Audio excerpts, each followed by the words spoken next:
Rena! Joey! You stay away from me! Oh, Rena, your brain smells so good, so rich and spicy. Spicy? Yeah.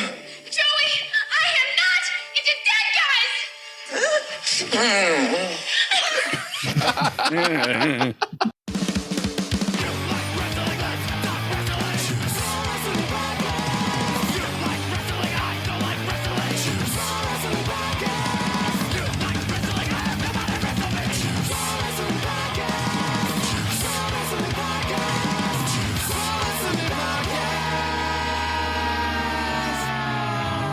I want to wrestle you so freaking bad.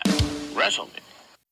Welcome, everybody. Welcome back to Juice Pro Wrestling, episode 249. More brains. We're back in the saddle again. And hey, you're catching this episode it's a little bit, maybe a week after Halloween. So we hope you had a great Halloween. We tried to squeeze it in beforehand, but you know, sometimes logistics and shit just don't work out that way. Get them treats. So, yeah, trick these treats. Oh, anyways, we hope you guys had a safe and fun Halloween because it's my favorite time of year. And it's fun. I think I did. You know, I'm in the future right now, so I can't remember the past so much. Anyways. We're here with a very special guest once again, returning again. Our friend, your friend, the great Ava Lawless.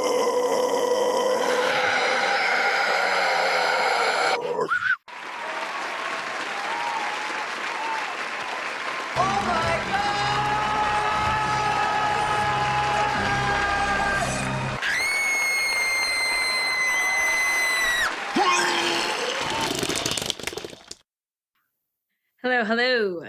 What's up, girl? How you been? Welcome. Sorry, my throat's not a little. I've been screaming. It's a little hoarse. Handsome Prick just played this past weekend. We did a event with XPW 2 days in a row, Theater of Brutality. It was really fucking brutal. Really great time. But that is for another time. So yeah, forgive me. My throat's a little parched. I think mine is too from this weekend. We had such a big show up here that like I just spent a lot of time screaming and yelling and not sleeping. So I'm sorry also.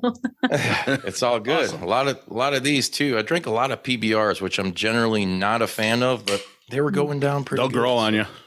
Let the tradition continue. There you go, Pibber. Shout out to Blue Velvet. If you haven't seen it, watch it. You'll know what I'm talking about. Yeah. Dennis Hopper. Anyways, hey, before we get into the subject matter for tonight, the reason why we're here, Ava, PWI, yeah. Yeah, kind of. Come on. Not a big deal. Congratulations. Yes, Thank congrats. you. That's awesome. That was wild. I wasn't on the list last year and I felt like I had a pretty like decent career last year. You know, I fought Taya, I held a belt for like almost 200 days and I was all over the place. So I didn't really know if I would make it this year. And I try not to hold my breath. You know, I try to keep it realistic. But then, yeah, I saw that and I was like, yo, that's so sick. And like 3 of the cities they mentioned, I had wrestled Taya in all 3 of those cities. And I was like, oh, that's crazy. So yeah, I guess it's wild going from like dreaming about it as a kid to like, I don't know, ending up on a list with a bunch of really iconic wrestlers. So, and peers. Yeah, really sick. Are you going to pull a Bret Hart and frame it and hang it up? Because I would. Well, I would. I would. I do have a box of like collectibles for myself just to look back on, kind of like the same thing with music. I have a box full of like set lists and picks and stuff from like concerts. So I've started a wrestling box for myself just to look back on when I'm like 80 years old and being like, oh, right, I did that. I don't remember doing it, but right. That's how I am. I tried to save all my ticket stubs and then I lost them. I had like a big art box and they're all gone now. I have a few scattered somewhere. You know what? I got some right here. Old tickets from 20, 30 years ago, picks from shows. Like I got Gene Simmons in here. I got Dimebag, Rex, Fear Factory, all kinds of picks.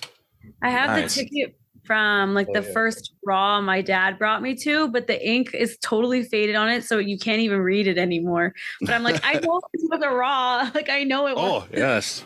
I actually have right here the ticket stub to I was there for the birth of Austin 316. It was in Milwaukee, and that was King of the Ring 96. And I was there, and I got the ticket stub. Damn it! I think I took a picture and showed it to Justin. I was like, I got proof. Proof's in the pudding. See, we all have wrestling boxes, right? Right. Oh yeah, you got to. Yeah. We were speaking of concerts, and that's a good little segue before we get to our actual reason why we're here tonight. Didn't you just see GNR? Yeah. How was it? I love Guns N' Roses so much. I just think like they're a rock band that exudes punk rock. Like it's just so great. I think a lot of that punk attitude comes from what's his name though? Who's Duff? Yeah, for real. Yeah. Duff I McKee. mean, he was a punk, you know. Oh, he still is really like he's the man. But they played for like almost 3.5 hours.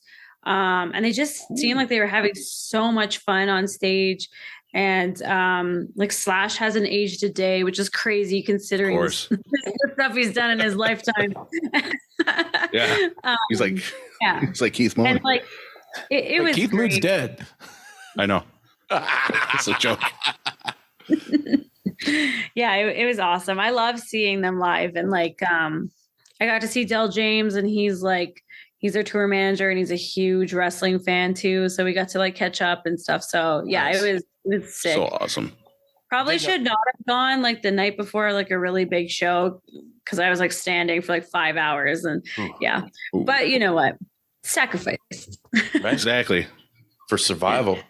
A little origin for you. I was just gonna say Little Origin. Nice. How was his vocals? Was his vocals? I was good? just gonna ask that, dude. You're get out of my head. Like people like are just shitting on him lately, and like I don't want to hear it. I get it, girl. There's some reason. I've never been a huge GNR fan, right? I mean, they got some songs that I can dig, you know, and I get like that whole Appetite album, like that's Appetite Destroyed. Probably one of the best debut rock and roll albums you can fucking ever find. But I mean, there's not without good reason. There's some videos out there where it's like in the jungle. I was like, what? When I was there, I realized like everything in his lower register sounds amazing. Like he really has control of it there. The higher register stuff is a little more difficult. And I'm sure that's just with like age and training and whatnot.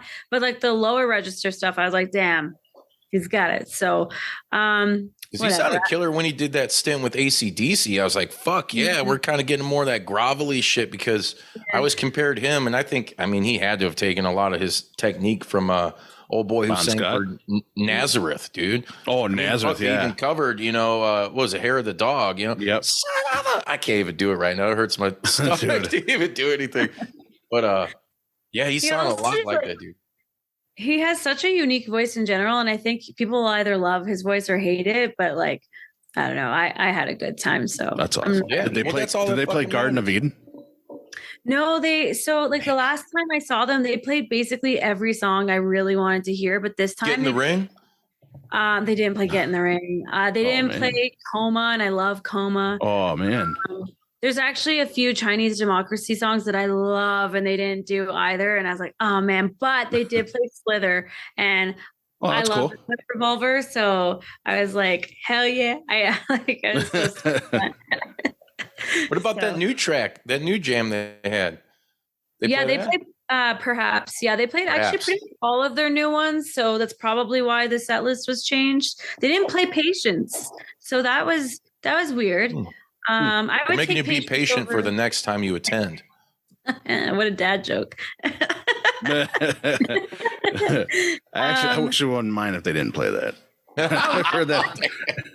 I'm not a huge fan of that song. Sorry. I like it more than Paradise City.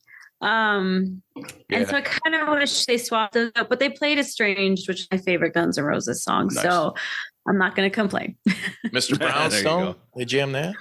Yeah, they did for sure. Nice.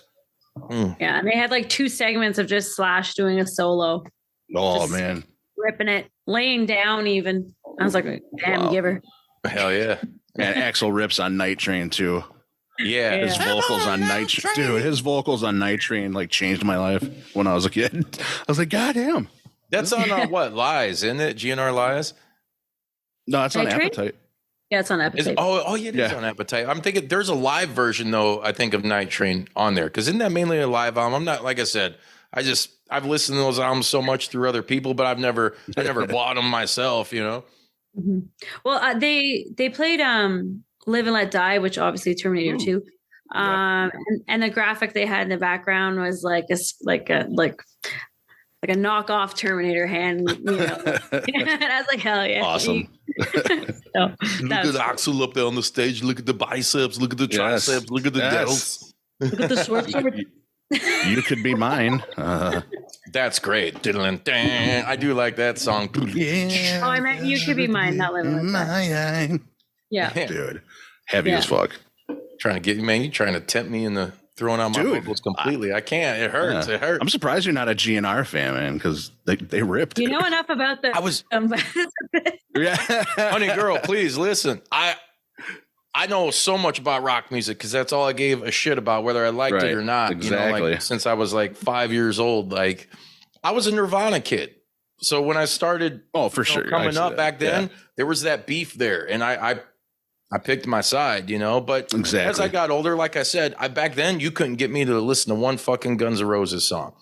But you know, as I grew older and a little less dumb, I'm like, I could definitely appreciate. There's quite a few songs, you know, and they're influenced, like I said, by a lot of fucking bands that I like. You know, Nazareth being one. You got AC/DC. You got Duff. I mean, he's in a couple old hardcore punk documentaries too, and like his involvement in the LA punk scene and shit back in the day was like, dude, that's super cool. And he's a huge like Black Flag fan and all that shit. Like, dude, right up my fucking alley. So I learned to appreciate it. But I think when I was a little kid, I think I did try to like learn all the lyrics to November Rain to like impress some girl, and it didn't work. There you go. Show them the video.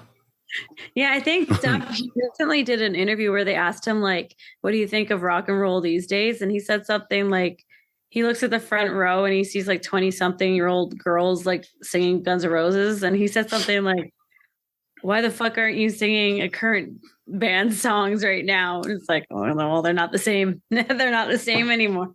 They're not. I mean, those songs, like I said, whatever band you like, it seems like there was more, at least the stuff that was promoted as heavily as those bands were back in the day. Because that's another thing you find hard in the music industry. There isn't a damn thing, unless it's Metallica or maybe Ghost or something that's promoted super hard. Death Punch. Oh God! Yeah.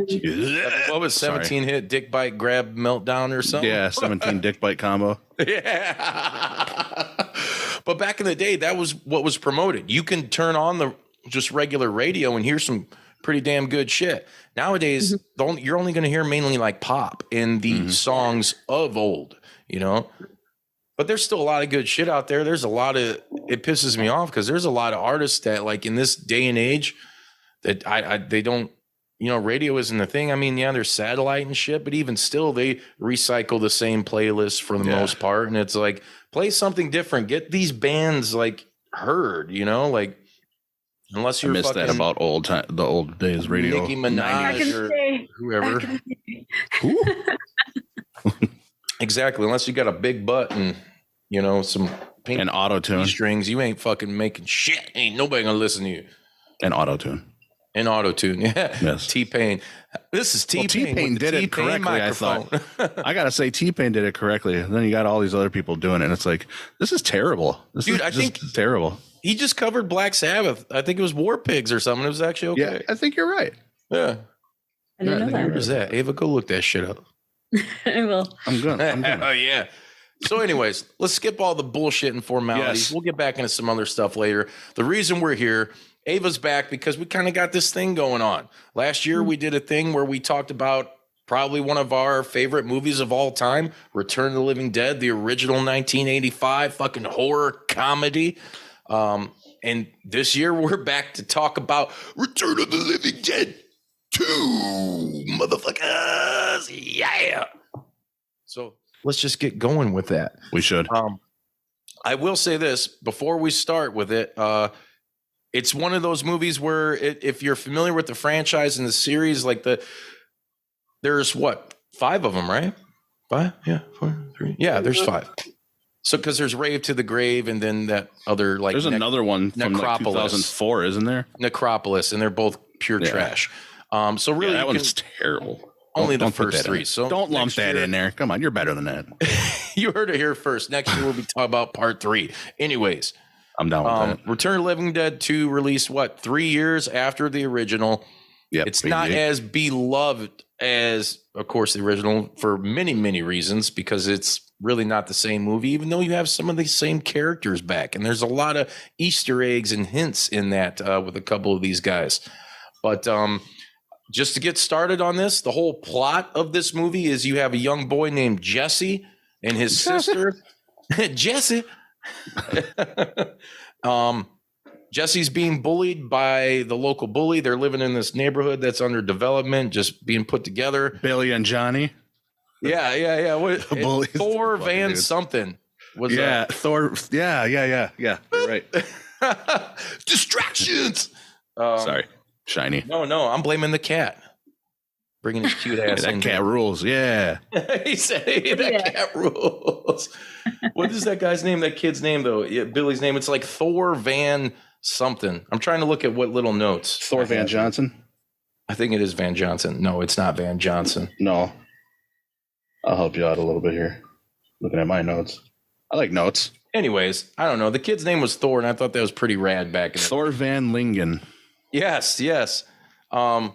So anyways, this kid's being, bullied by Thor or Billy, and he's bringing him Spider-Man comics, which I spent with my oldest boy. There was like a year or two where we were trying to find that same Spider-Man comic that he gives him in the movie, because it doesn't show you the number on it. So we're like searching forever and finally found it. And just because it's in the movie and I'm a huge fucking dork like that.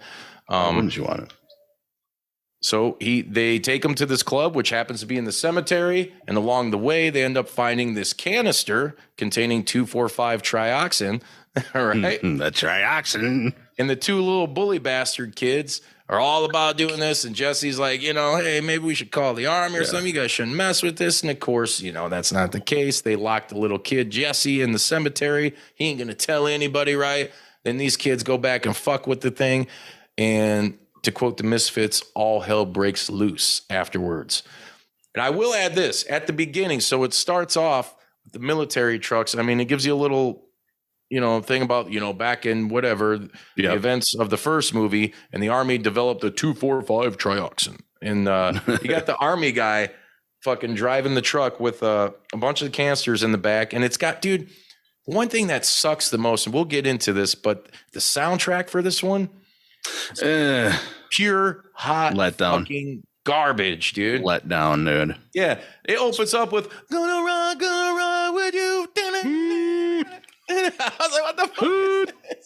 Space Hopper. I like me. Yeah. I like me some 80s pop, synth pop when I like, but this wasn't like that. This was terrible. I think there's only 2 songs actually in like this whole movie. The rest is some weird boy one of them wow stuff. The other one that is like, it reminds me of, it's some straight up like when the gas is hitting the graveyard and they're all starting to come up. It's like it's like some out of Zombies Ain't My Neighbors. I'm like, this is cool. But I want to say though, the soundtrack had like an Anthrax song or 2. It did. Though. It was like Sick of It All. Like ADI was off of, what was that? What's that album? That's the only one I got with Indians on it. Cry for the Indians. Yeah, that's shoot. Yeah, I know which one you're talking about. Among the Living, maybe? Yeah, yes, you're right. Among the Living.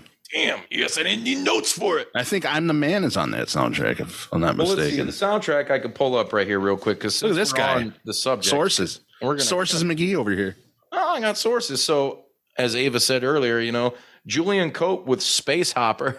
Space Lord, mother. Wrong song. I'd have rather had that. I know, right? And I hate that song. High Priest of Love by Zodiac, Mind Warp, and The Love Reaction. Oh, those guys had a really long career in the music industry. I'm the Man, Deaf Uncensored version by Anthrax. So they had a couple songs on here. Nice.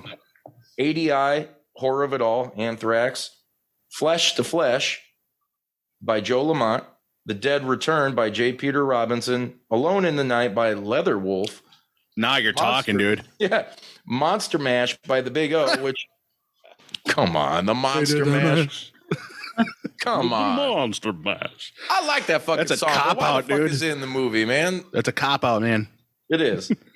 And I think that's it. And it says the soundtrack was released in Japan with additional songs Looking for Clues and Bad Case of Loving You by Robert Palmer. All right. Where's that? I want that version now. I mean, so we're off to a bad start already. When you look at, how iconic the first movie is, how iconic the soundtrack is. Exactly. Like, if you haven't seen this, we're not helping the cause, because the soundtrack is, it's a bit rough. It's really fucking rough.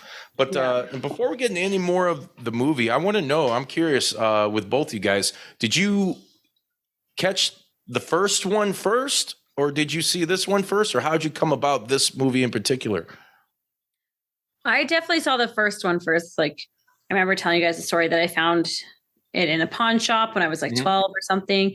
And I was like, oh my God, this skeleton has a mohawk. I love it. I love the Sex Pistols. I need to watch Fuck yeah. And so I watched it and I remember feeling like I fell so in love with that movie. And then I obviously did some Googling and whatnot and found that there was others. So I followed up with this one, which one thing I'm really going to give props to this one for is the cover art is so sick. It's so sick. Yes. It's the coolest part of the movie. Yes, really- it is. Agreed. I said that before recording. I kind of mentioned that. Yes, good. I'm so glad you said that. What? Yeah. So when I saw that, I was like, oh my God. And I don't think I had any expectations aside from the fact that I was like, oh, it's a punk zombie movie. It continues. And then I watched it after and it's not the same amount of love. Not the same amount of love for me. So your first impression of it wasn't that great, right? No, and even like when I rewatched it for this, just to get like back into it. Yeah. All I can remember was like suburbia and like a really annoying kid. And and that's pretty much all I had in my mind. So then I rewatched it. And I would say out of like 1, 2, and 3, I would put 2 at the bottom for me. But I think I would go 1, 3, 2. I'd have to agree on that. I could wholeheartedly agree. We'll get into 3 at another time, but yeah. Yeah, right. Yeah. What about you, Bodie? Because you were talking before we went on air, you were talking about that cover art, which I might add, I just found out about this a couple weeks ago. When that movie came out on VHS in the video stores, there was this fucking like, what do you call them? It's not acrylic, something else with it. Like No, it was like a little statue. Yeah, a statue of the fucking gas, the trioxin smoke with the face in it. Yeah. Yes. Ava, I'm telling you, it's fucking. It was awesome. Dope. I was like, I want that. Yeah, living room. I remember that. It's dope as hell. You can't find him anywhere. Like people are randomly posting. Like I've seen like 3 pictures, and it is so fucking expensive. Like if you do, like hundreds of dollars. Like if I had it, I would still buy it. Whatever. But it is so fucking badass. I'll be Googling that. It is. Google it. It's fucking dope. It's pretty cool. It's pretty cool. But Bodie, you want to talk about the cover? Yeah, and what's funny is I'm pretty sure my parents watched this was like the first movie, Return of the Living Dead 1. I was like, what, 5 around that time, dating myself. I don't care. I'm old. So yeah, around like I was 5 years old or something like that. And then, but the first thing I remember about both movies is being in the video store and seeing the cover to this. Yeah. And I was like, pretty sick at 8 years old, 9 years old or whatever. Like I was just like, whoa. And I remember my dad telling me, oh yeah, he's like, you got to see the first one before you see this one. I was like, he goes, I think you were too young for the first one. He's like, we're going to watch a zombie movie. And he got the first one. He rented the first one and I watched it with him and I loved it. I was like, this is awesome. This is perfect. So I saw the first one before the second one, but it was because of the second one's cover art that I saw the first one. Hell yeah. So when I saw the second one afterwards, I didn't think it was as good as the first one. As I got older, I've gotten a cult loving for it because it is kind of off the wall and it reminds me of Army of Dead and the Evil Dead series. How Evil Dead 1 was like kind of freaky, Evil Dead 2, and then the one-liners came and then it was Army of the Dead, And it was like, dude, this is amazing. This is the best one. So I kind of have a special love because of the cheesiness and like just it reminds me of Army of Dead a little bit. Army of Darkness, but we get Army of Darkness, not Army of Dead. Thank you. I had to correct you before these. I had a couple of IPAs, so chat, I don't remember. No, it's all good. And dude, I use that. I've used that art in promos for previous episodes. It's if you follow me on Xbox, like it's a little South Park character, me in that cover where it's just like the dark suburbia background, you know, like it's super cool. Cause growing up too, like in an area like that, it was like, I don't know, I felt it more, you know, like I was there. And I do love the slapstick aspect. I think it's a little more so in this one, you know, which is not to say that it hurts it because it's its own thing. Like you really have to like, even though there is that tie-in, you got to kind of separate it, you know. One thing I'll tell you too is getting back to the whole plot where after the kids discover the canister and you do see Tarman, because it is Tarman. It's still yes, it is. Alan Troutman, the original guy who played him. It's him playing it, but it just doesn't have that effect that the first one does. No. The first Tarman that's the one that they promote and you're seeing in all this merch and shit, you know, like looks so much cooler. I'm like, how'd they miss it with that? How they fucking miss it? Not to get too deep here, but here we go. I was thinking about it because this one's such a departure from like the punk first one, right? Yeah. And that's the reason we fell in love with it. But then I started thinking to myself, like, why did they put the zombies in suburbia? And then I was like, is there a metaphor there for like suburbia being like full of like zombies, people who wake up at the same time, go to the same jobs, come back to the same house, have the same dinners? Like, is there some sort of like depth to this that I like maybe I'm missing? Or am I just trying to find meaning because there's no punks in it? And I'm like, what happened to them? You know? No, I think that's a good point. And I'm sure it probably was. I mean, you figure, and that movie came out, what, 88? So that's around that time. There was a lot of development, you know, in like suburban areas, like all throughout like the US and shit. And they were blowing up. I lived in an area where I saw like huge neighborhoods. My whole childhood, just boom, boom, boom. Cornfields have been transformed into like, yep. And I remember as a kid, this another like personal connection I have with this film is going into those neighborhoods where the houses were half done, right? And you could go in them, and I'd find like saw blade discs, and I'm like, I just saw Predator 2, you know, I'm the fucking, let's throw this at the wall. Throw it at the wall. Predator disc, dude. Predator. But exactly.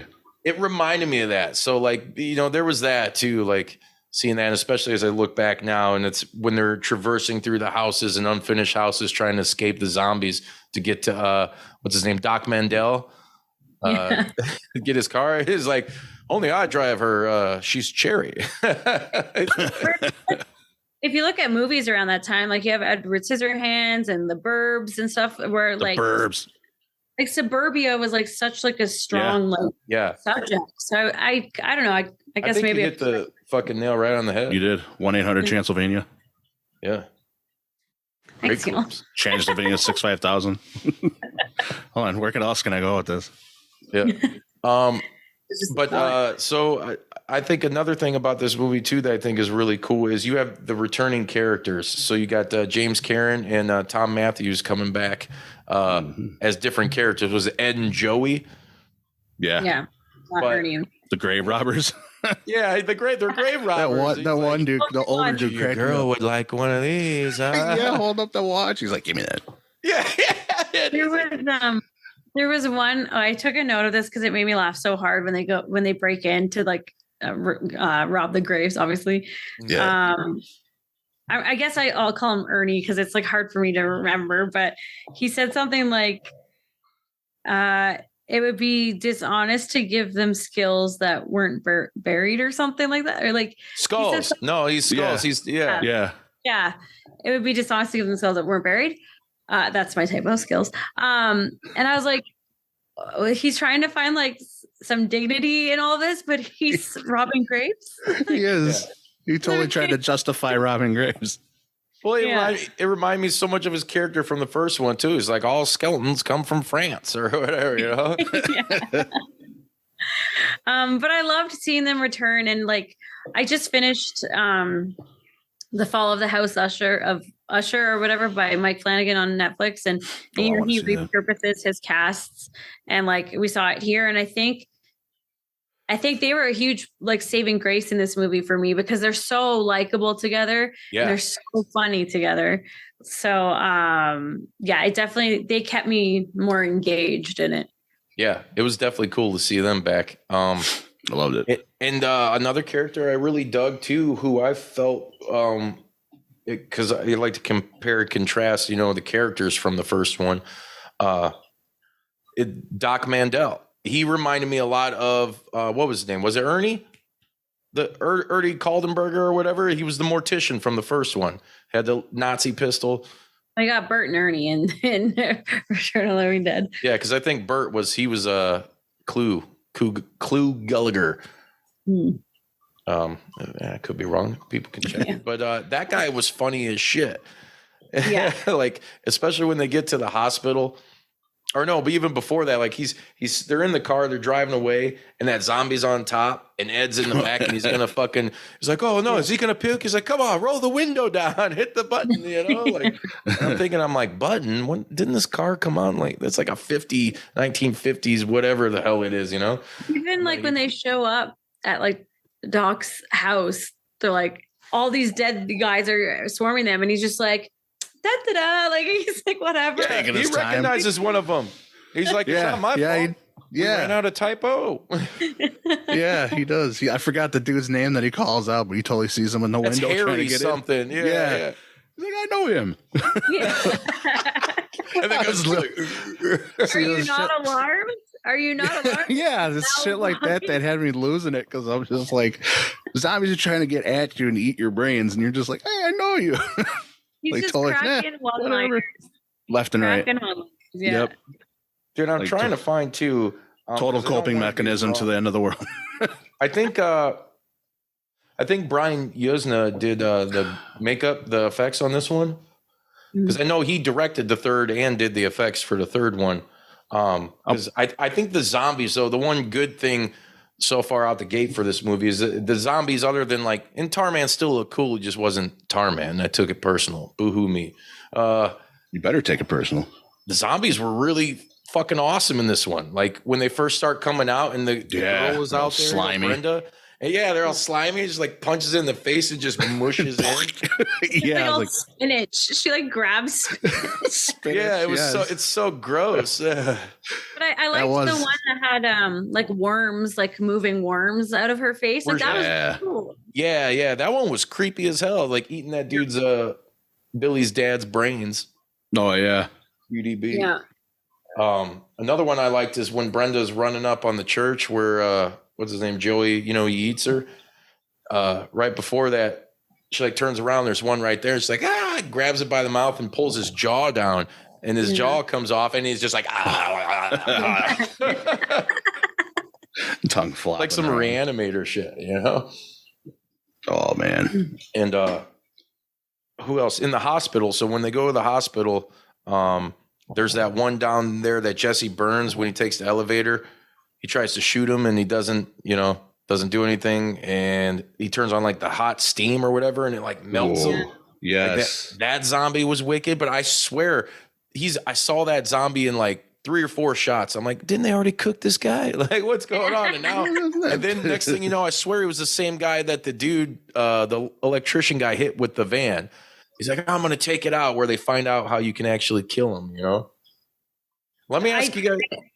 I did not love the ones that like spoke basically full sentences or like Oh. like I was like, that's a little weird. Yeah, who's the president? Oh, Harry Truman or something. He's like, Harry Truman. Yeah. You can hold a conversation. Yeah. Or when they're in the hospital, going back to the doc, I liked how he's like checking them out, you know, and she's like, what is it? Is it cancer? He's like, what do you say? He's like, we could only hope. So Yeah. It's like, oh my God. he's like, come here, you know, like, we need to do a biopsy. They're dead. Well, they're not dead. They're how they're breathing. And he's like, you know, guy's freezing cold. There's no reaction. He's just like pushing them back down like nonchalantly. He's like, we need to back these guys up. And then he goes up there and, and zips his fucking jacket up. It's a nice little touch, man. That guy was super entertaining in this movie. Yeah. And also those guys suffer the same fate had in the first one. So that was really fun. They're in the car and they're dying. It's like, I feel like I've been here before.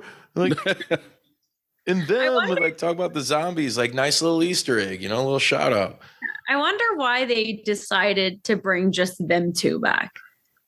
You know what? I think there was something, if you've seen that documentary, which is, I think, entitled More Brains. Brains, yeah. I can't remember. They go through all the movies. And I think they were trying to bring a lot more of the cast back, but I don't know, different people, whatever. You guys can read the story and figure out the finer points of this. You have me thinking. Yeah. But, you got me thinking that the visual effects team from the first movie wasn't in the second movie, with Tarman not being the same. I feel like that's why that would happen. Tarman was the same. Oh, well, no, Tarman. You're talking about how he looked. Why he would look so different. I'm thinking it was a different lead, a different all this. A bit roided up in this one, Yes. Right. Yeah. You know what I found out? How many more people could they really bring back? Exactly. Funny thing I found out about the first Return of the Living Dead is that Adam Jones did visual effects in that movie too. The guitar player for Tool. In Return of the Living Dead? Yeah. I did not know that. I didn't either. And I was looking, I'm like, holy shit, he did. And I had to look up his age. I'm like, yeah, he'd have been about 20, 21 around that time. Yeah. And I was like, okay. Dude, he did like all the Tool videos. He worked on he does a lot of stuff. Yep. Yeah. So I was like, oh, that's pretty awesome. Little trivia question for trivia night at the back. So as they're leaving the hospital, now we get to the point where, like I said, this is where the boys, our favorite, Ed and Joey start to turn, and Brenda's out of the picture. So now we just got the electrician, the sister. Oh, and I'm gonna have to recycle back real quick because like the comedy and like in the beginning when they first invade the neighborhood and the dude electricians stumbling with the fucking zombie and they land on the remote and then it's like the workout jazzercise video. Zombies, they're both like nothing more 80s right there than a jazzercise exactly commercial. and when they're in the house, Ed and Joey and Brenda, when they come in and he's got the bag still, with the head on the head in it. Where is it at right on the camera, Yep. And he pulls it out. I was like, and he puts his finger right by it. He's just biting the shit out of it. He throws it down and they stab it. The electrician dude stabs it. And it's like the cheesiest but most awesome line in like the whole movie. Like, get that damn screwdriver out of my head. I was like, I'm expecting more zombie, a little bit more zombie vocal, and I get like 80-year-old Southerner. Yeah, that'll work. That'll work. Like, I don't remember the electrician guy's name in the movie or actor or whatever, but he is so nice the whole time. And he's like, you remember me? Like to her. And she's just like so rude to him while her brother's being a pest. And he ends up saving all of their lives multiple times, but also speaks to the kid like he's a grown adult. So that was really weird. Yeah, definitely. I'm trying to look up that dude's name right now. It's not really telling me. I think he went on to do quite a bit, actually. Tom. His name's Tom. Yeah. Oh. Remember, because they steal his work van. Mm-hmm. And they say, hey, Tom. He's like, hey, you went to Central, didn't you? And she's like, yeah. And Tom's all like, hey, it's like, dude, they were making a Skinamax film back then. Like, Tom the electrician shows up. Tom the electrician. This can't be good. What are we doing here? Aren't they still in high school in that too? Well, are they? I think so. Yeah. He's got a full-blown electrician job. Good for him. Well, yeah. No, well, he was out. He said he graduated, but he was already an electrician. So good on him. Times were different. Right. Yeah, I was like, that was quick. Yep. Yeah. Nice turnaround. So as I mentioned earlier, you get to that point where they're driving Tom and them are driving the ambulance and they hit the zombie. Yes. To electrocute him. And then we find out that that's, how they can be disposed of with seemingly no repercussion. Because if you remember in the first movie, there's no way to kill him absolutely none. I mean, you burned them, you just created more, like that's a scary thought, that's what I always liked about that too. Like in Night of the Living Dead, it was done, it would happen, but bullet to the brain. It's like this way you chop them up, hack them up, nothing stops them, Mm-mm. Yeah, you can chop them up, set them on fire, shoot them in the head, decapitate them. They're still Did anyone try running them over in an ambulance or electricity in the first one? I know, right? See, all because he got pissed because he saw that little dog scurrying out of the pet shop. Oh, yeah. And all the zombies, they're coming out there with all the pets and eating the animals and shit. Like, they'll take little brains, bird brains, They don't mind. Oh, and remember in the city when so they're all coming through and you get that real dorky ass zombie. He's another classic zombie from the zoo. He's like, brains. I'm doing it wrong. He's like, brains. Like, oh my God. You know what I'm talking about, right? Yes. Yeah. He's got like the buck teeth or whatever. Like the nerd zombie. Yeah. Yeah. The total dweeb. I was like, look at this dweeb. I know. It was great though. A zombie dweeb. Then you never saw him again. Some interesting zombies as we were talking about, because fast forward a little bit when you get to the end and they set the trap of electricity and you saw the Michael Jackson one zombie, like they just threw it. Now it's a little overkill, He's like, remind me of the Dave Chappelle guy that come through the crowd. Oh yeah, the dude that comes. There was even like music that sounded a little bit like Michael Jackson at one point. And of course it goes completely left field because there's no way they could afford that. But oh no. Yeah. We better stop right now. Do you notice too, I noticed this as a kid, there's always a weird little, it's on every platform it's been on. So it's like how they edited the movie when Brenda's getting her brains eaten. She goes, it's like, okay, go ahead, eat me. And it's like the lips are off with the audio. Like something got taken out there. Did a bad job. Yeah. You know what I'm saying? Chopping it was like the editing was all messed up right there. It's like a weird shot. And you're like, I don't know if you guys noticed that. Yeah, the scream like doesn't match her emotions or anything either. Because she's like she's like accepting it almost, or like, and then the scream was like terror. Yeah, you just hear like the coke. Yeah. However they got that. I remember rewinding that part to watch it again. I'm like, did I see that right? Or am I like falling so far asleep that I'm dreaming this happened? Yeah. And I rewound it. I'm like, oh, this is actually just bad editing. I was like, okay, I'm going back to sleep. He just really wanted to go dancing. Fine. Yeah. The dead still would have came. Yeah.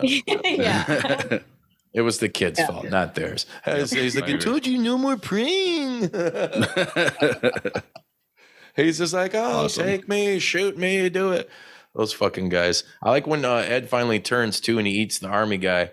And he's like, but he's still kind of like in there a little bit because he looks at her when she's leaving. He's just like, take me with you. What the hell are you doing? Maybe some other time, man. And he's like, looks at the body. He's like, fuck it. Goes back to eating. Yep. Might as well eat. Did I talk about earlier how the zombie with his hand where he's on top of the car, Ed's about to puke.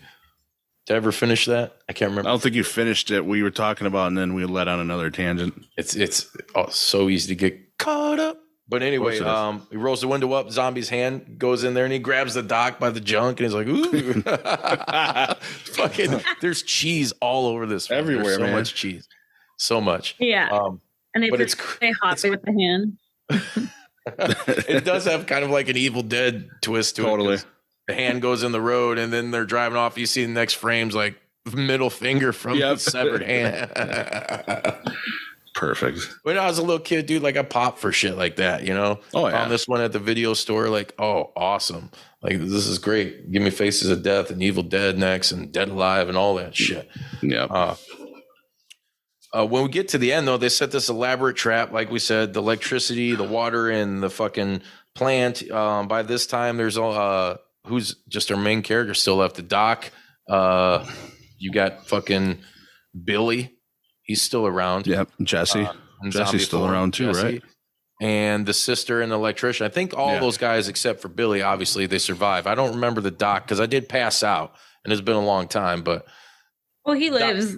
Like the very, very end is him just spitting one-liners, asking the kid if he's had a Shirley Temple and all that. Yes. Yeah.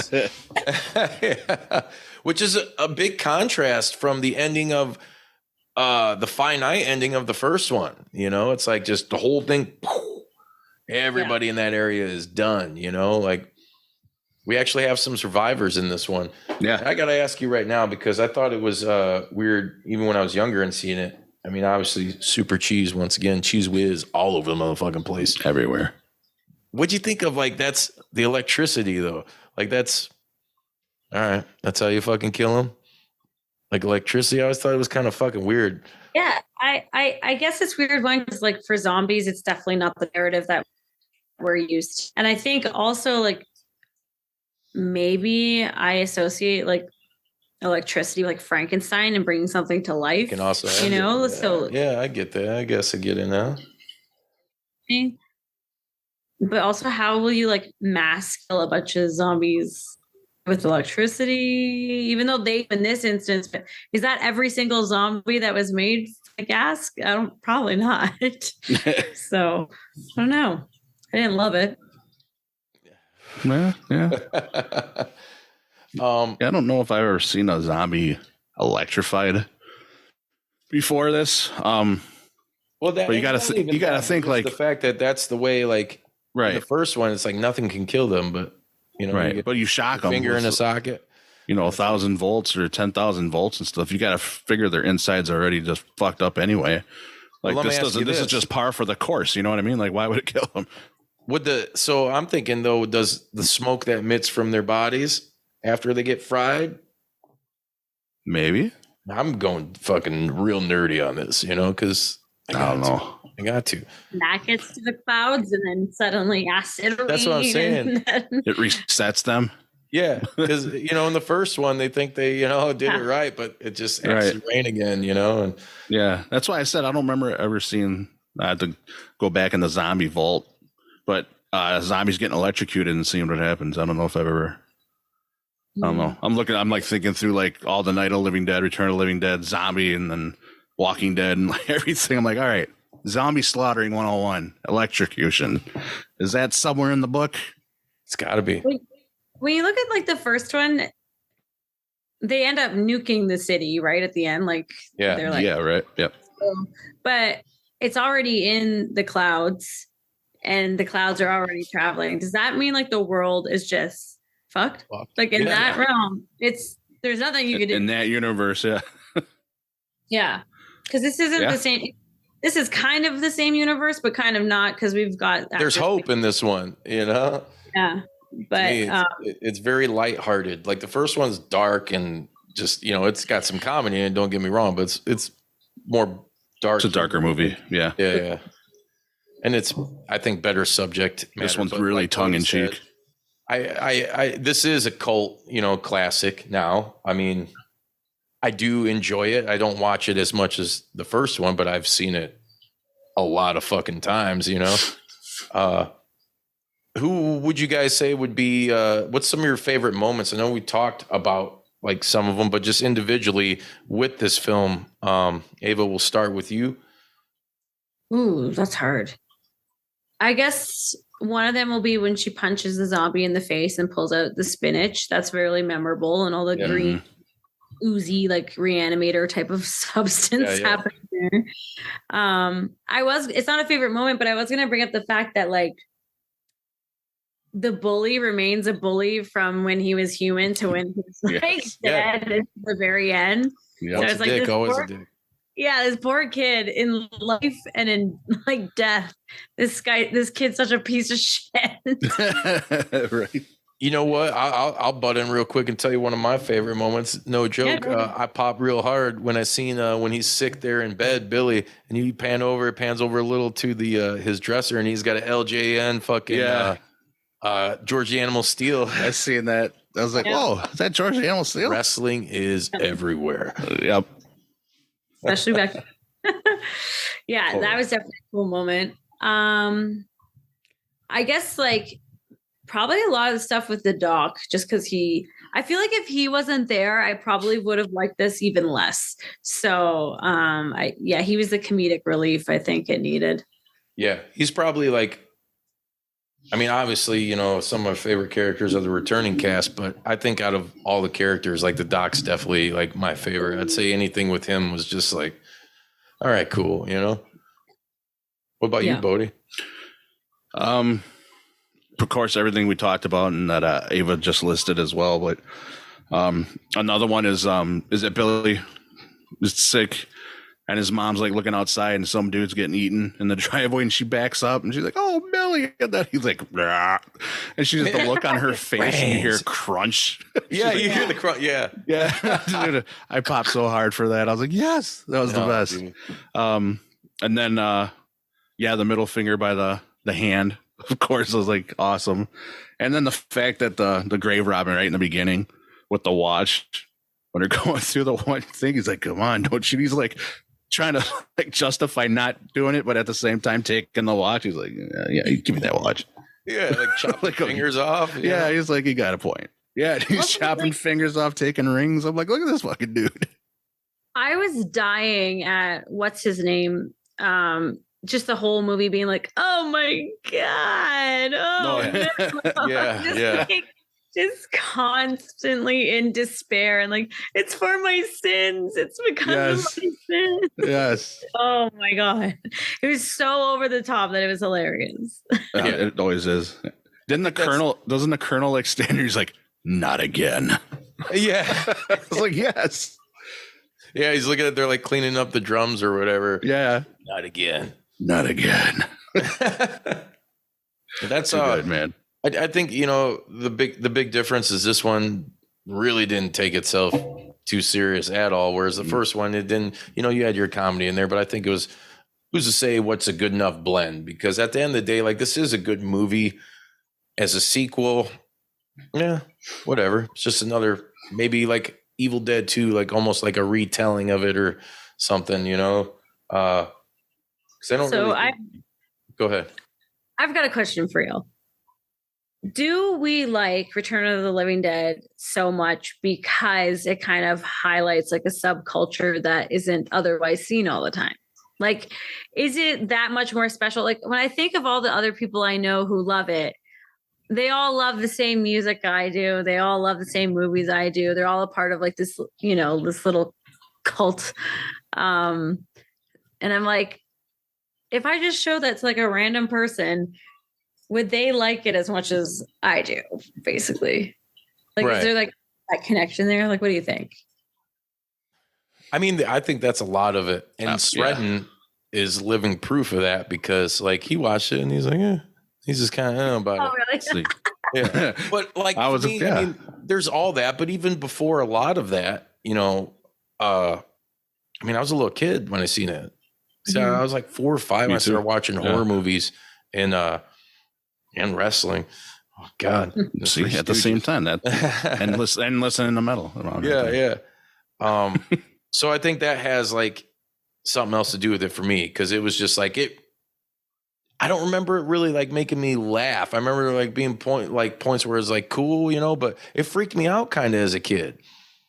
Like I'm like, holy shit! Stuff. It seemed to like more real, almost like you know how Chainsaw Massacre is presented to be like a real thing, right. You know, like oh shit, or The Exorcist, like that, you know, that was real. And like as a young impressionable kid, I'm sitting there thinking like, man, all these fucking things are gonna come out and get me. Like it seems like it could happen. I don't know shit about the world, you know, like. So I think there's that just from an early age, and like it was such a good movie, and I mean. That's just my genetic makeup, if you will. I love shit like that, you know, like horror and comedy. But I think the music and everything, it definitely has a lot to do with it. Yeah, I think you're onto something for that for sure. Yeah, I think that was a good connection for them to do that. They see that's on the studio's part because they're like sitting there thinking, whoever made it's like, well, what kind of setting are we gonna put this in? Like 85. I mean, that's really kind of the tail end of hardcore punk. You know, but at the same time, it was at the point where Hollywood or somebody could capitalize on it. Why not make a movie that features this type of shit? You know, like, and the second one, they just decided to go totally different, which is fine. I think it's still a very memorable film. I think it's kind of realistically, it's a little bit unfair to compare it to the first, but you have to, right? Because it is part 2. You know, and like we were saying earlier, you know, is part 3 better? Probably. I enjoyed that one. I think I have a little more connection with that one too. You know, just as a younger kid watching that. And I remember when that came out, like I saw like things at the video store, like, you know, coming soon, blah, blah, blah. Like, hell yeah, Return of the Living Dead 3. By that time, I was old enough to, you know, like I'm renting my own shit. And Yeah, you are. you know, shit I probably shouldn't be watching. So. Ava brought up a great point though about the subculture. You got me thinking. You got me thinking, Ava. Yeah. No, I'm just thinking like all the like people I hang out with and like the music we listen to, and like Ava was saying, and then I take an example of my other buddies in Strenton. You know, like they're not as much into horror movies. They're into some heavy stuff, not as heavy or grindy as I am listening to. And I'm like, yeah, we don't really talk about Evil Dead or anything like that, or Return of the Living Dead, or you know, some of the other horror movies. And I'm just like, yeah, I think you're onto something. I think there is something there with, you know, underground cult classics and being like a punk rock underground attitude and feeling. I definitely think there's something to that. I know, like for me, like I told you guys, I saw a skeleton with a mohawk, and right, I was like, oh my God, I have to watch it. Yeah. Oh, yeah. I'm in. Oh yeah, I got that Super 7 reaction figure. Yeah. Return of the Living Dead ones. You know, Justin, I do agree with you. That first movie is a little bit more creepy, a little bit more like realistic feeling. You know, I got that one. I remember as a kid, I remember feeling like that too. Like that was more like could be happening or could happen kind of thing. The second one made me laugh more. Yeah. And was overall goofy and cheesy. It kind of, I don't know how you feel about this one. This is kind of a deep cut, but Waxwork. You remember that movie, Waxwork? Oh yeah. It reminded me of that. Waxwork made me feel like that too. Like shit like this, like how odd that would be, like shit like this. Like it was creepy. It was a creepy movie to me when I watched it when I was a kid. I totally agree. But you know, like I said, I think people do got to put some respect on this one's name because it's a good movie to sit down and watch and revisit on occasion, you know, especially if you're a fan of the series. Like it isn't the first one. It isn't the third one. It's the fucking second one. And it's actually really damn good. So I'd have to give it, I don't know, on my list, it's up there. I'll give it like an 8 out of 10. Fuck that. I think that's generous, but yeah. Well, it is. Yes. Keeping it real. I love it. It's just, I don't know. I'm such a huge fan of all the first three. You know, it's really hard to kind of jive on any of the aspect. Do I, as a true fan, do I know it's not as good as the others? Yeah, I know that, but it holds a special place still. So fuck. Okay, you're allowed to like something more than I do. Just not the fucking soundtrack, you know? No, we can all agree the soundtrack is ass. Yeah.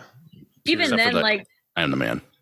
When I didn't know what I was listening to when I was watching that movie, because I was just getting into it, like, even then I was like, these songs fucking go hard. These are you bring up a good point there.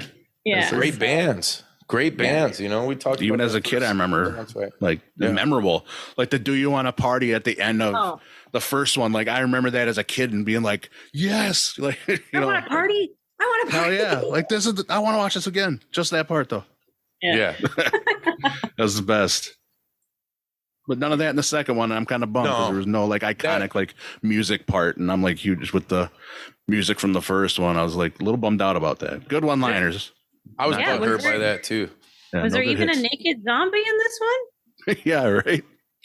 No, that wasn't the second one, was it? Maybe that's why. Maybe that's why it's lower on the list. You know, because 1 and 3 got zombie titties. So oh yeah, true. You know, maybe that's the breaking point. I think that's you know, chin up, that's the deal maker out. Right there. Yep, chin up, that's out. Undead. Watch for the shit. Watch for the skull. So it's been great talk about this, but let's kind of move into a little more why we got you here. A more like the wrestling scene and what's going on. Like we said, we brought up the fucking congratulations once again on the fucking mention in the PWI. What was the top? It was 500 women, wasn't it? Was it 5 or 200? 250? 250. There's 500 women wrestlers out there they could acknowledge. What the fuck? It's definitely 500. Yeah. True. Yeah. But what else is going on for you? You've done AEW again fairly recently, right? Yeah, I did. Taya. I had Taya again. I had Athena. That's right, Athena. Yeah, I did some. I did some extra work for WWE. They didn't end up using me, but that was really cool because I got to see how things are run, like from a production level, is really awesome too. And then I've been wrestling a lot in Edmonton for Top Talent, and we've just like had Joey Janela and Effie and all them up, and that's been wild. I have a match coming up in Nunavut, which is super north in Canada. I think we'll be the first women to wrestle up there, so that'll be really awesome. Cool. No one could take that away from me if I. No, that's awesome. Congrats on that. Bring them snow boots. I am gonna need them. Yeah. Those big tennis racket snowshoes. Yeah. Gosh. So. Yeah, life's. I guess I remember saying after last year, like, how am I going to top this? Because I had such a great year last year, and then this past one has been even better. So I'm like, okay, this is crazy. Like, I have like this trajectory, right? But yeah, it's been awesome so far. What have you been paying attention to in the wrestling scene that's really kind of piquing your interest? Okay, well, you guys are just talking about Toni Storm, and I have like this theory with her. Like, everyone's saying she's Marilyn Monroe, but I have a theory that she's actually this character from a movie called Sunset Boulevard. It's like, it's this old black and white movie. Yeah. Yep. I see you guys are agreeing, so I don't know if I have to say it. No, Yes, please go.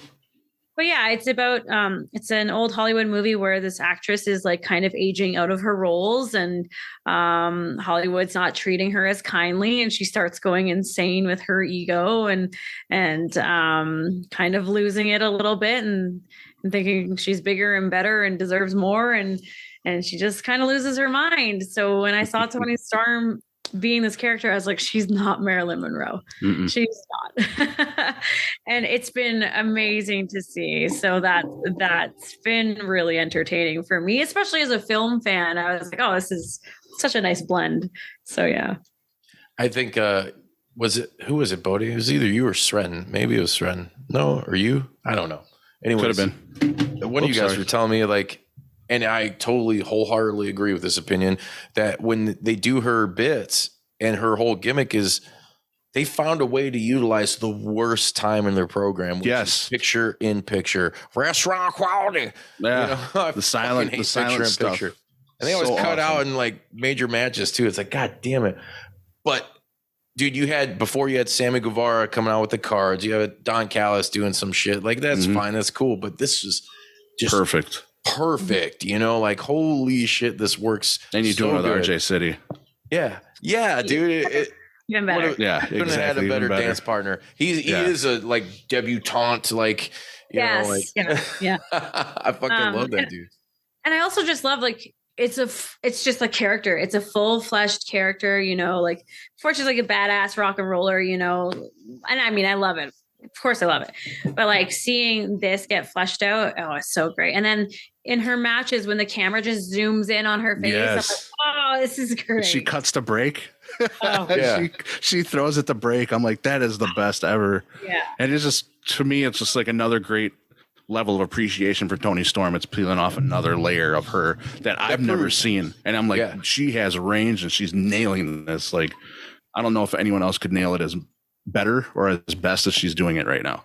Dude, exactly, brother. And when you talk about like how good a wrestler, man or woman, is, it's all in character development. Like you said, Ava, how many fucking awesome rock and roll girls, going back to like Hot Topic, Ashley Mazzaro and all those, like Lita.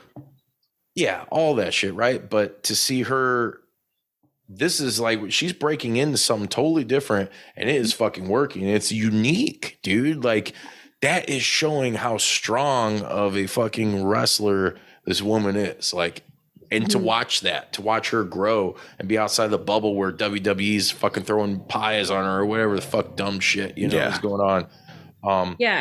And it gives me almost like it's like a career renaissance, like, it reminds me, I get Broken Matt vibes a little bit from it too.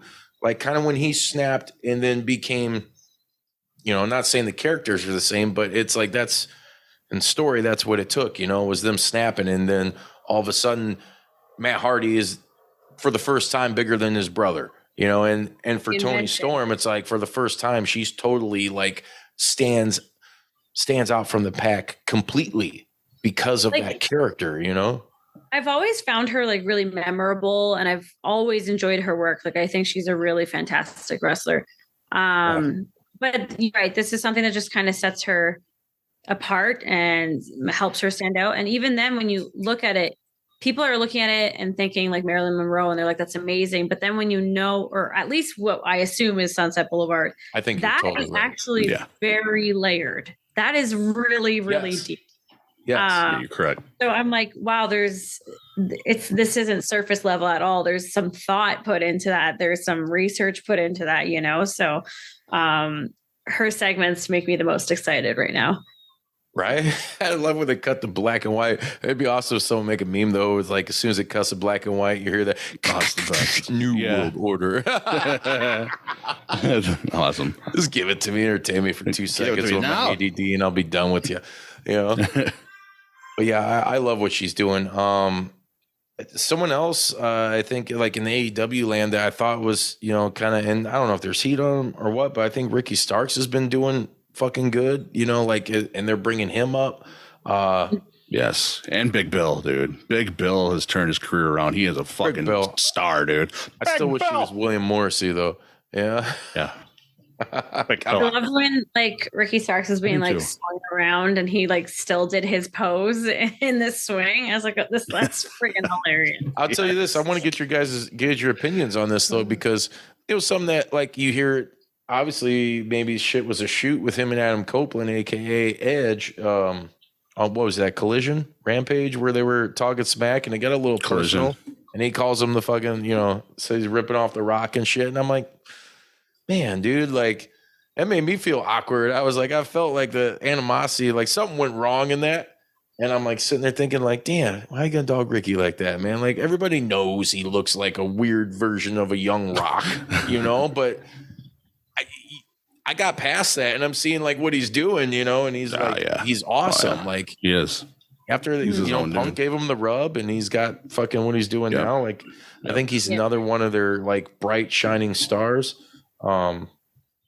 They're doing a lot of stuff now, which is and it sucks because you see all this hatred for AEW and like everybody's like, oh, people aren't showing up to shows and the arenas are empty. Same shit. Like TNA was a victim of this before and all that bullshit. But they're telling really good stories right now. Finally, again, there's like in character development is finally like the layering is really, like you get your Toni Storms, your Ricky Starks, like MJF, Adam Cole, and fucking the Kingdom, Adam, like that shit's fucking hilarious. Like and I don't care history. how long There's years of history there too. Yeah, there's so much, but to the casual fan. I think it's a good time to be a wrestling fan in the sense that like there is something for you out there, whether it's in WWE, whether it's in AEW, whether it's TNA. It's out there. Everywhere. You brought that up. Bound for Glory was just in our neck of the woods. It's Cicero, Chicago, Cicero Stadium. I've been there for a few events, MLW and shit. Okay. TNA. They announced TNA is returning. Yeah. Like, what's your thoughts on that? I liked the name Impact, honestly, but I don't know. Like, maybe history repeating itself is a good thing. Yeah, unless Hulk Hogan comes back, and then it's like, no, that don't work for me, brother. Don't work for me. Yeah, I thought it was a pretty cool announcement. I heard they were trying to do that like a couple years ago. I think like during like COVID and shit. There was rumblings that they were going to try to go back to TNA, and at the time I was like, maybe, I guess. It's a nostalgia thing because now you have a generation of people who have grown up that like they might have just watched TNA, which is weird because to me that was just an alternative thing after Monday Night Wars, because I'm a fucking old boy. Yeah. I went to a TNA taping. I was at Universal and someone came up and was like, do you want to like go watch TNA? And I was like, yeah, I do it. Like wrestling, of course. And it was like out of all the shows for me to be at, it was like Hogan was there and Eric Bischoff, and then it was like the debut of China. Oh yeah. Oh yeah, yeah, I remember that. like, Holy shit! Yeah, if you look back, you can see me marking out a little bit in the front row. Awesome. Like, China's the best. Like, and I wasn't even planning on being there. I was just walking through Universal. I think I just got off the Mummy ride, and I was like, "Yeah, why not?" Yeah, let's do it. Speaking of China, what do you think about Jade Cargill going to fucking WWE? I mean, she kind of. I think that's a good fit. Yeah, yeah. Yes. I think. I mean, she kind of feels larger than life, doesn't she? Yeah. Yep. Yeah. Oh yeah. So much. Yeah. She was super sweet to me when I was doing AEW. And even being in her presence, I'm like, wow. Yeah, you're the whole package here. Yeah, she is. Total package. Boom. Yeah, she looked fantastic, and she just like oozes this confidence, and like she's where she needs to be, I think. Mm-hmm. I agree. I can't wait. I appreciate that they're, much like they did with Cody. I mean, they're touting her as a big deal. Yes, as they should. Yeah. Yeah. I mean, it would have felt weird if they like quietly signed her and then debuted her in a random NXT match, and then with a different name that, and like that. Exactly. That doesn't serve her or them really. Because she has like a superstar quality to her. So hell yeah. Anything else in wrestling that you've been? Did you check out The Wrestlers at all on fucking Netflix? Any of that? Oh shit? yeah, I watched that. Yeah. You gonna go see the fucking Iron Claw when it comes out in December? Yes, definitely. I also watched Cassandra on Prime, so that was really cool. Yes, that was awesome. It's just a lot of wrestling content out there right now when you think about it. There is. Yeah. Damn. Yeah. Yeah. It's funny because like nobody I know has watched Wrestlers besides wrestlers. So I'm like, really? Wow. Hopefully it's reaching other markets. And then you got the Netflix Vince McMahon biopic, which he won't have the final say in the final edit. Holy shit. Oh, I didn't know about that. What? You grow a mustache like that, you don't get to talk shit anymore. You know? No, yeah, he won't be able to have, he doesn't have any more input for the project. Netflix is going to finish it, put it out how they see it, and boom. Yeah, I was like, oh, that's interesting. I was like, I want to watch this. I want to see where this goes. What about NXT? What do you think about Brian Pillman fucking heading there? Have you seen the promos he's been cutting? Oh, I've seen some. I hate when the like second, third, whichever generations don't take their names. I hate it. I do too. I think I do too. I think of The Rock's daughter, and I know she's an Ava. I'm an Ava. God bless. But it's like who their parents are, so it's just kind of weird. Same with Braun Breaker. Call him a Steiner, please.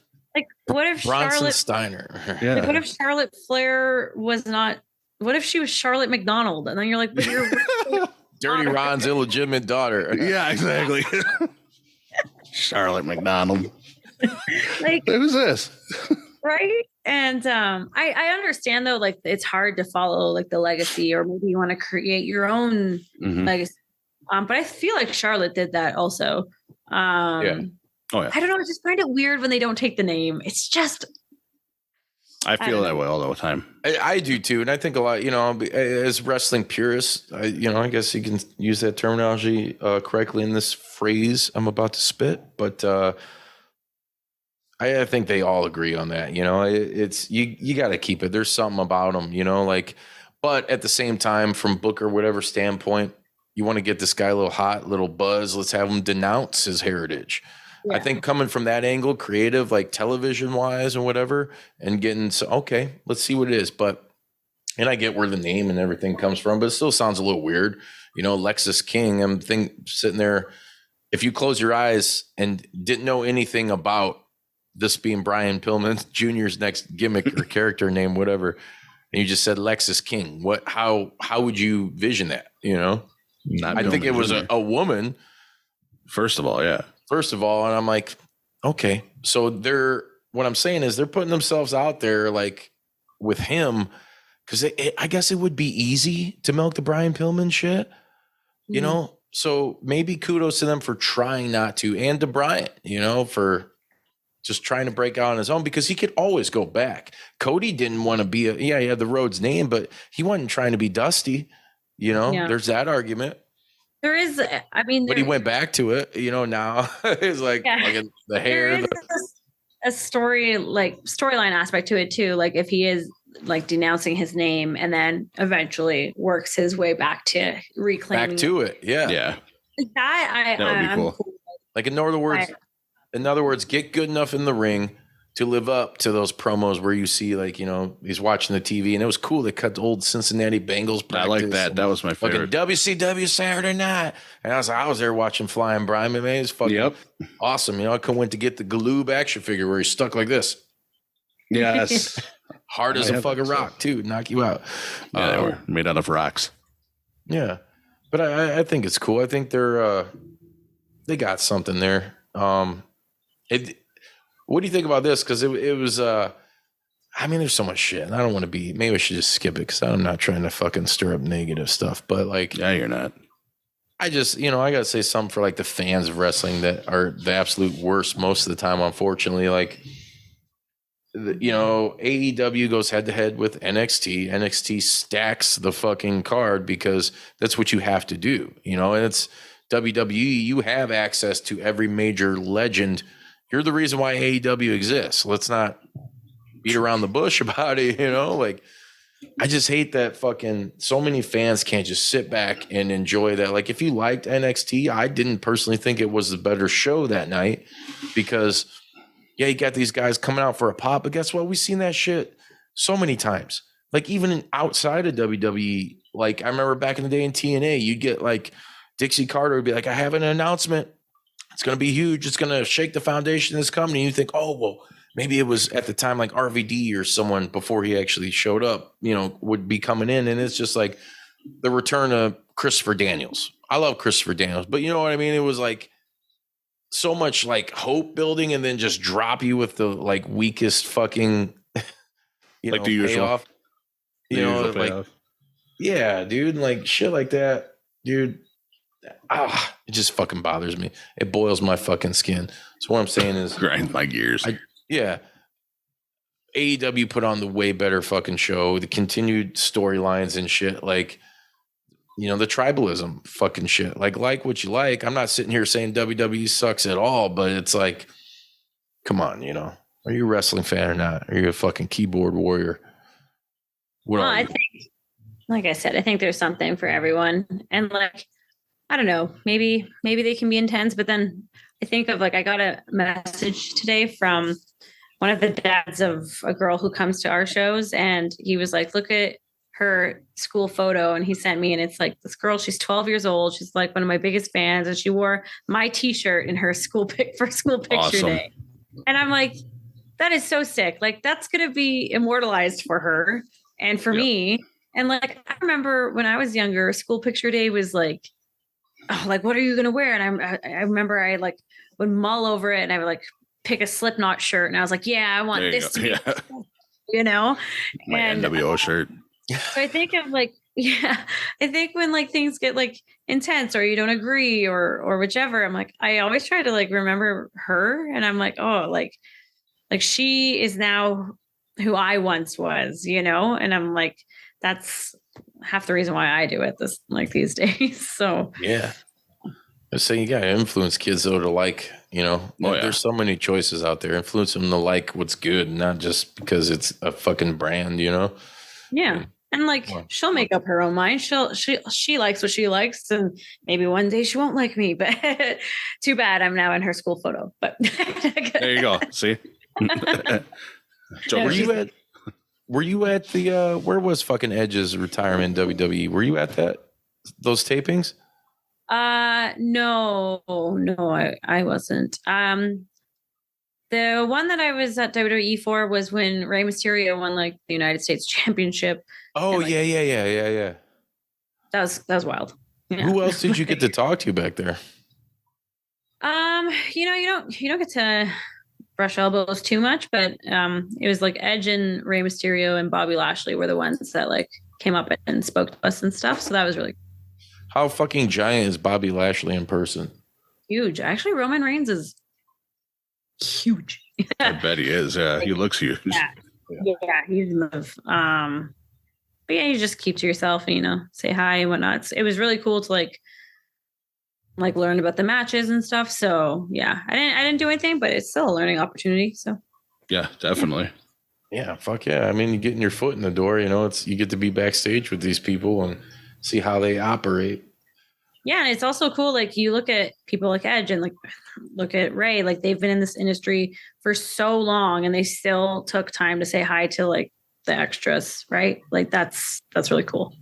Yeah, maybe Yeah, one day you'll definitely. get that fucking MJF, promo where like someone's shoving you in the hallway as an extra. And next thing you know, you're fucking a couple years later, you're like women's on top of the women's world. champion and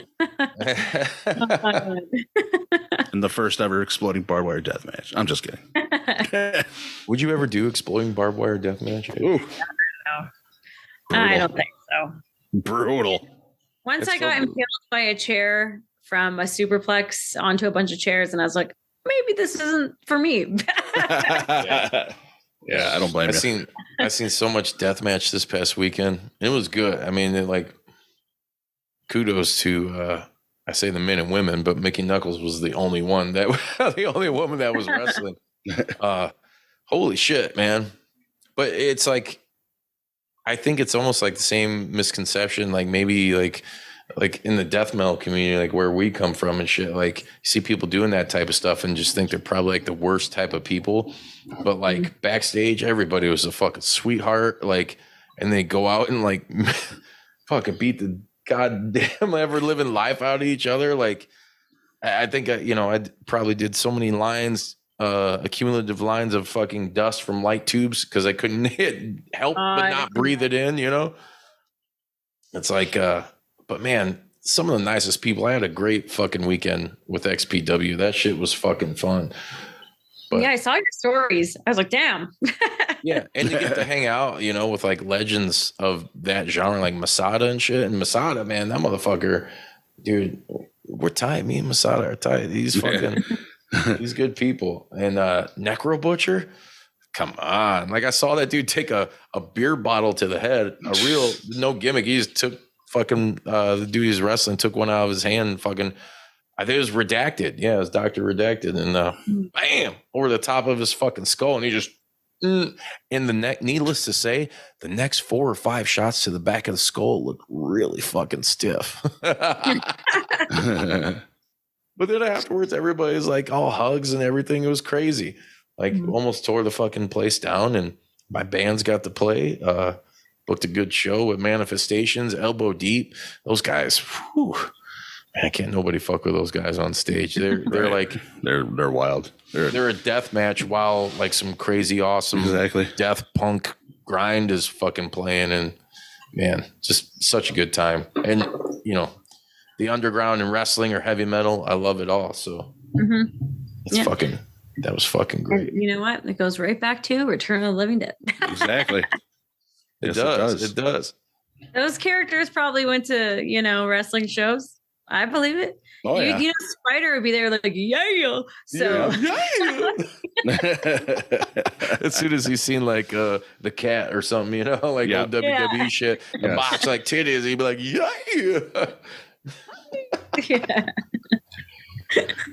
Oh man. Yeah. But in a way it does. In that genre and shit for me, horror, wrestling, metal, comedy, there's all that darker aspects of life that I guess I'm a part of and I really enjoy. As much as I enjoyed having this conversation about this fucking movie, it's a classic. I think everybody should check it out. Give it the fucking time of day. And if you haven't seen any of them, I mean, you got to watch the first 3. There's no doubt. And anything beyond that, enter at your own risk. Yeah. It's optional. This does remind me that I've left something out that is really cool.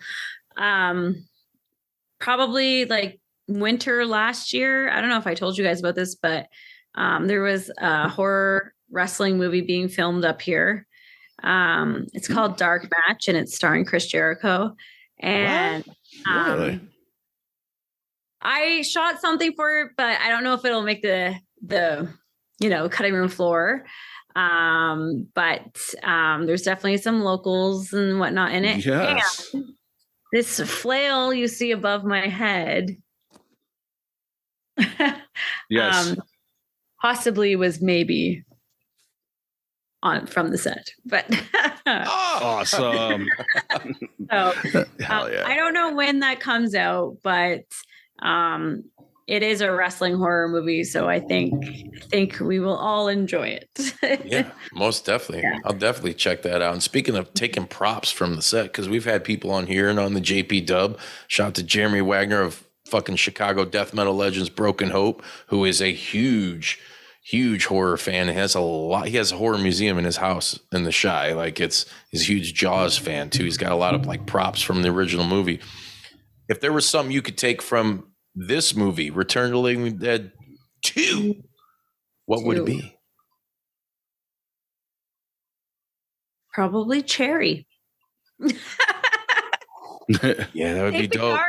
Did I take the car? I would out of any horror movie car though. I'm sorry, I gotta have that fucking Phantasm ride. Like, Oh man, oh, I gotta take the Sam Raimi car. you're gonna take? Oh yeah. The Sam Raimi car. It's in The every voice Sam like- Raimi movie. The You said Studebaker this or whatever. movie. So what are you guys taking from this movie? From this movie, I would And take. the first one. What would you take from the first one also? Ooh, Okay. Or did From we the do that second- last time?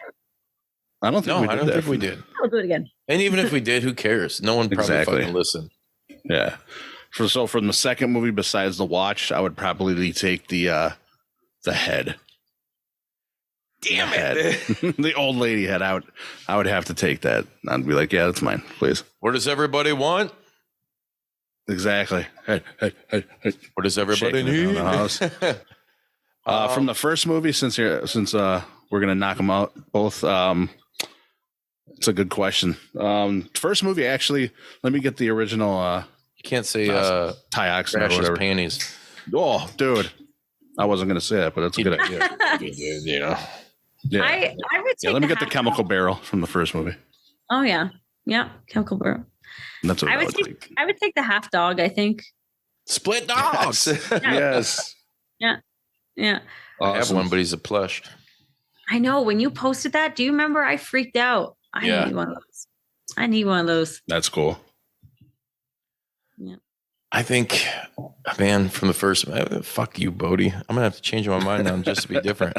I definitely, though, from the first one, I want the canister. You know, Yeah. Yeah. with Yes. fucking Tarman. You know, when Did he's you- melted. There apparently like Brian Peck kept one back in the day. And he's like a huge nerd for something else. I can't remember what it was. Maybe Star Wars. I don't know. But he was a huge nerd for something else. So he sold the Return of the Living Dead canister. I think he was a huge nerd for like inappropriate things. We won't talk about. Well, we don't talk about that. But yeah, he did have a canister. I think I read when I was like 15. But then he sold it, and I was like, God, that canister is out there somewhere. Motherfuckers are 3D printing like little. I mean, I'd even take like a fucking little pop of it, you know, and use it Pop like can size. yeah, like something. Yeah, so it'd definitely be the canister from the first one for me. But from the second one, my original answer was going to be the head as well. You know, get that damn screwdriver. Like, Yeah. it'd either be that or, yeah, probably the car. Probably the car. So fuck you guys both, man. I gotta agree with you, both you Hey, guys. You know, you can take George, but yeah. Or the middle finger, Yep. the middle finger hand. That would be great to have too. yeah, like stuck like that. Fuck. Exactly. Just have it on your wall. Dude, that was decent effects too, man. Like I said, but shout out to Brian Yezda, man. Like, if I'm wrong about this, I don't think I am though. So please, like, feel free to cast judgment if I am. True. But man, like I said, the effects in that one, that was back in the time where it was, we're still late 80s and it was all practical shit, like I think it just looked so good, like even like the extras, the extra zombies who didn't really matter. They all look pretty damn fucking decent, Mm-hmm. Yeah, they did. Yeah. The best thing apart was the slimy zombies. That's just where mine was like, man, all these, they're sweating. They're slimy. Yeah, I like when that's what zombies do. Graves too, and like the one zombie keeps getting his hand stepped on when all the other ones are walking by, and then he just pulls it back, and then finally it comes out, and then he just gets his head stepped back. Yes. And he goes comedy everywhere. Yep, over the top. Slapshot Cheese. What is that? Oh, that's just swamp gas. Yeah, it's swamp.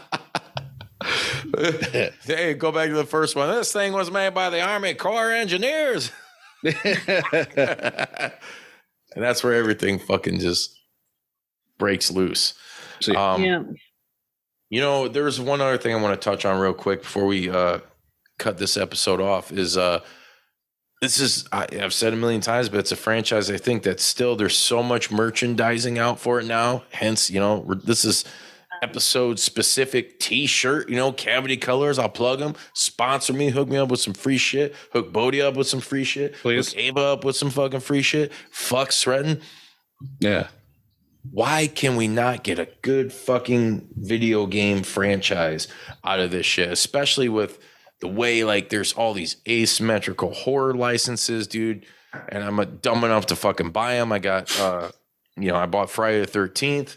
I bought fucking Chainsaw Massacre. I got the Evil Dead game. Yep. You got Killer Clowns coming out. Why can we not get a fucking Return of the Living Dead? That would be sick. That'd be killer.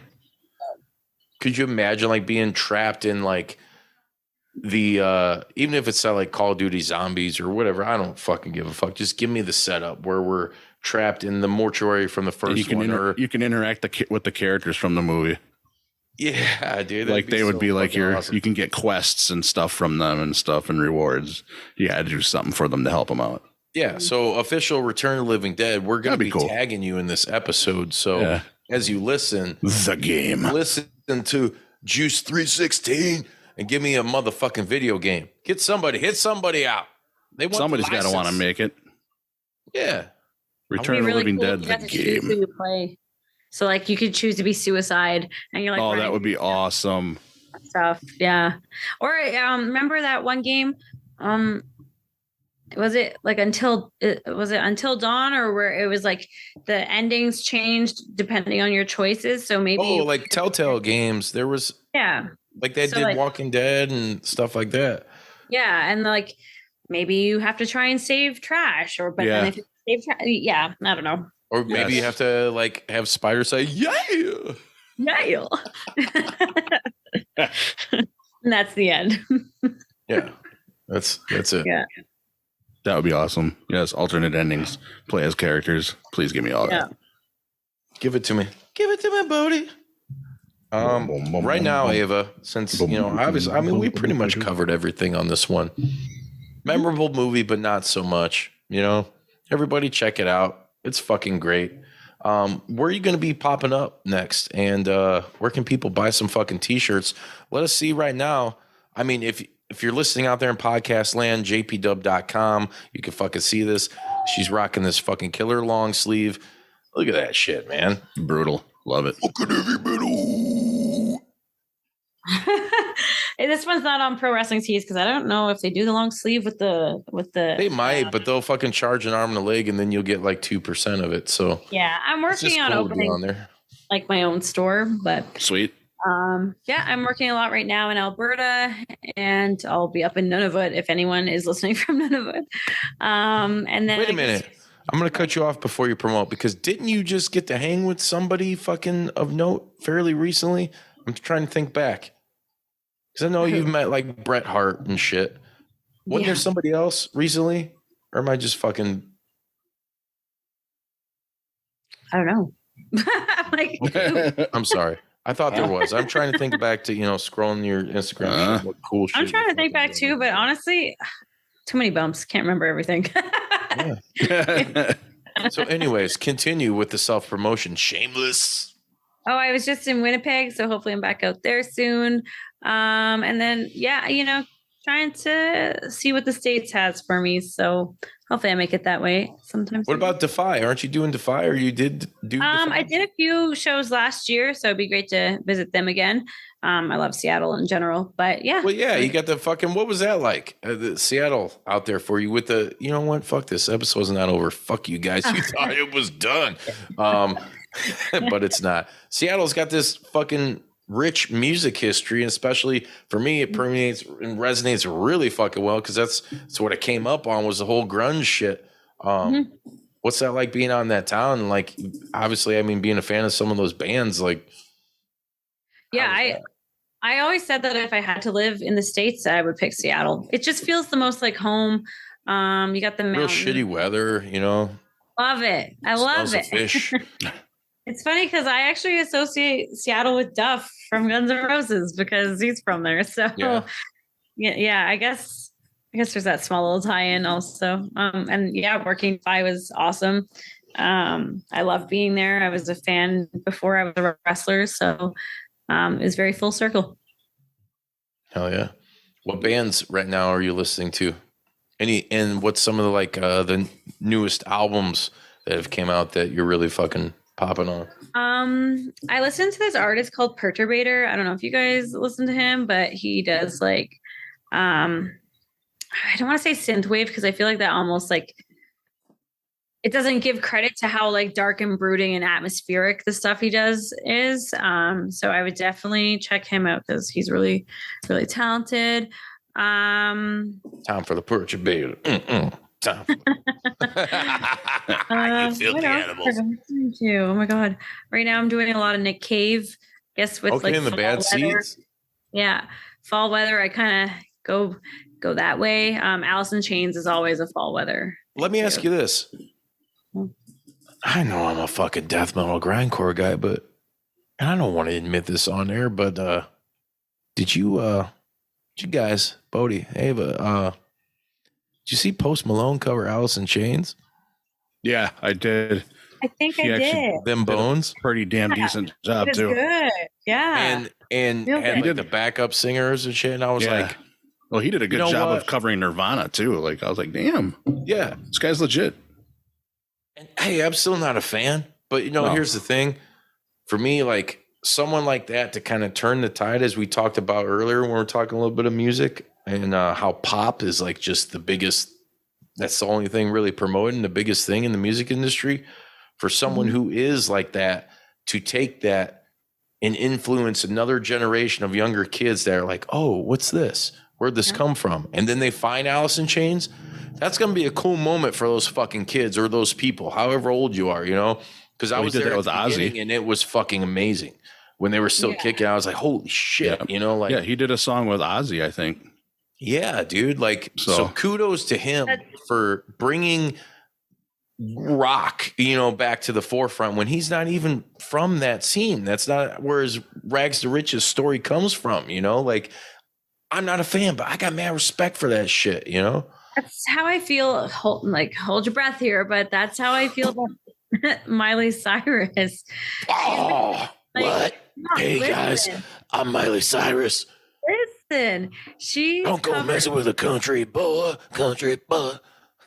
She covered like Def Leppard and Madonna, and she has like this like really like rock sounding like vocals, and I was like, damn, like this is what she should be singing. So I thought on her next album she would, and then she put out like her usual, and I was like, never mind.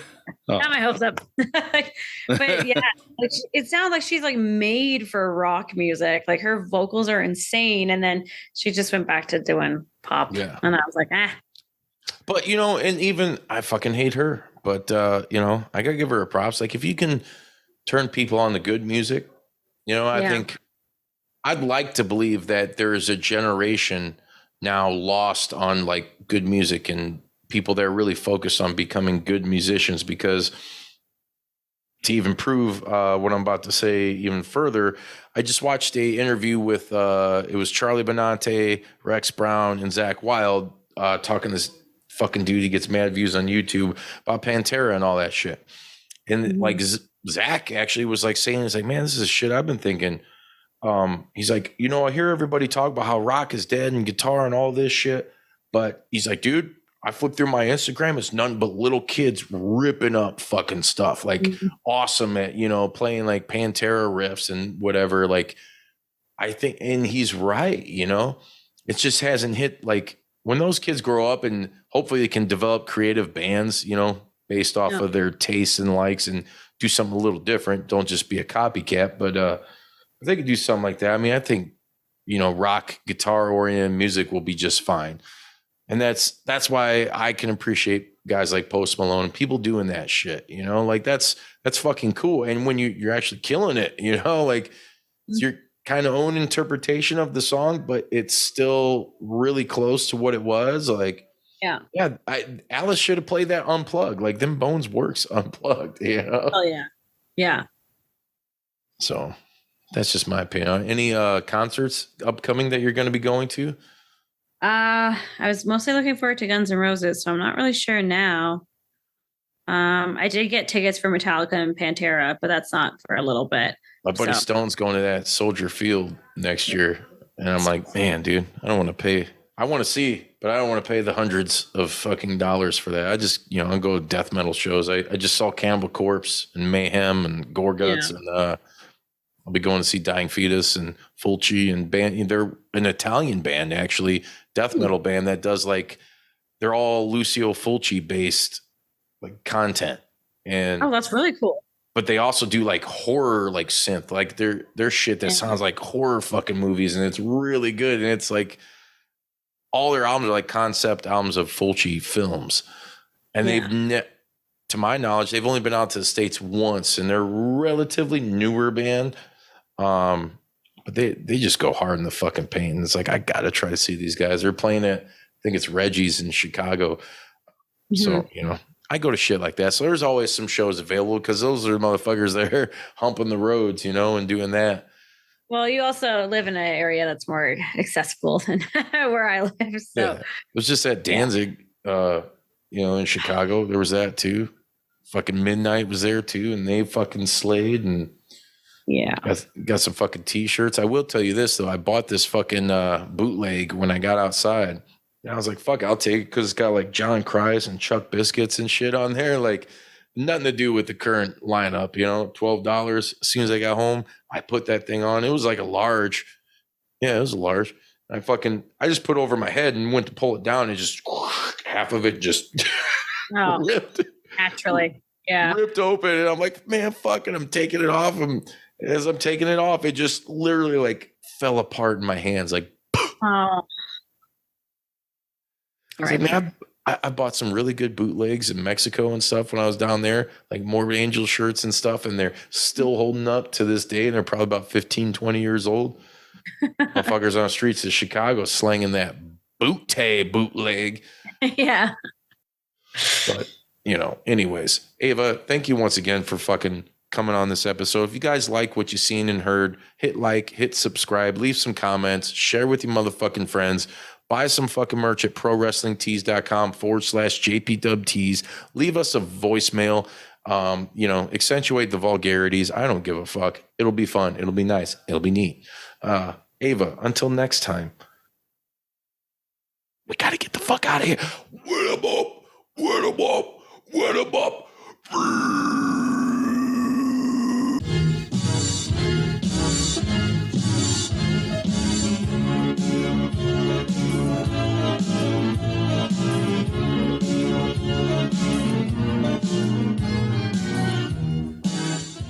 You gonna do sex to me? Did you like that video? If so, be sure to hit like and subscribe and check out more killer content from your boys at Juice Pro Wrestling. Whoa, yeah!